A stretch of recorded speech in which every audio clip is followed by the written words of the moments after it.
નમસ્કાર, હું રિદ્ધિ પરમાર જામ રાવલ દેવભૂમિ દ્વારકા ખાતે કમ્યુનિટી હેલ્થ ઓફિસરની ફરજ બજાવું છું. હાલમાં ભારત સરકાર દ્વારા એક કેમ્પેન શરૂ કરવામાં આવેલ છે HPV વેક્સિનનું.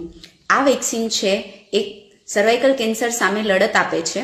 આ વેક્સિન આપણે 14 વર્ષની કિશોરીને આપીએ છીએ અને આનું કોઈ જ સાઇડ ઇફેક્ટ નથી.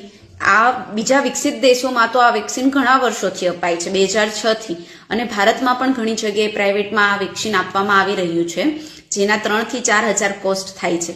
પણ ભારત સરકાર દ્વારા હમણાં જ થોડા દિવસો પહેલા જ આ કેમ્પેન શરૂ કરવામાં આવ્યું છે અને જેમાં 14 વર્ષની કિશોરી, જેના 14 વર્ષ પૂર્ણ થઈ ગયા હોય અને 15 વર્ષ હજુ પૂર્ણ ન થયા હોય એવી કિશોરીને અત્યારે આપણે પહેલા એ વેક્સિન આપશું અને વેક્સિનનો એક જ ડોઝ છે અને ભારત સરકાર દ્વારા એ વેક્સિન તદ્દન ફ્રીમાં આપવામાં આવી છે.